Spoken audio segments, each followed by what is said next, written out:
want to talk to you about Jesus and getting in trouble for sleep. And this is so important because let me tell you something. If we want to see the dreams of God come to fruition and come to reality in our lives, we got to get this stuff right. We got to get our mental game right. And so check it out. This comes from something that I heard a long time ago from a guy, Jason Upton, and it just stuck with me. It was so good.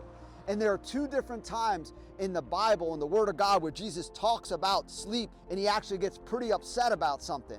And well, the first time happens when they go out on the boat and there's this storm and there's waves on the sea and the disciples start freaking out. They're like, we're gonna die, this is horrible.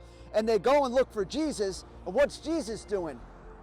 He's asleep, he's taking a nap in the boat. And when he wakes up and they're like, Master, don't you care? And he's like, man, you have little faith, right? He was sleeping through something that was freaking them out. But there's another time in the Word of God when Jesus is about to go to the cross and he's in the garden and he goes to pray and he says, can't you stay awake for just a little bit? Can't you stay awake? And they keep falling asleep while he's praying and contending. And he says, can't you stay awake?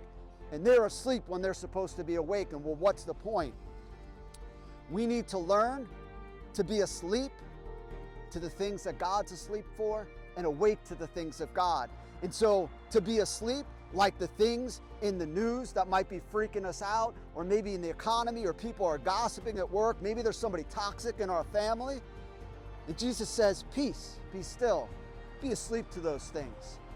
But then we need to learn to be awake to the things of God that he puts on our heart, right? That when we look around and maybe there's brokenness in our family, maybe there's a problem in the workplace, in our neighborhood, maybe there are dreams that God's put on our heart. There are people praying that we're the answer to prayer that God's preparing and wants to use us. We need to be awake to those things.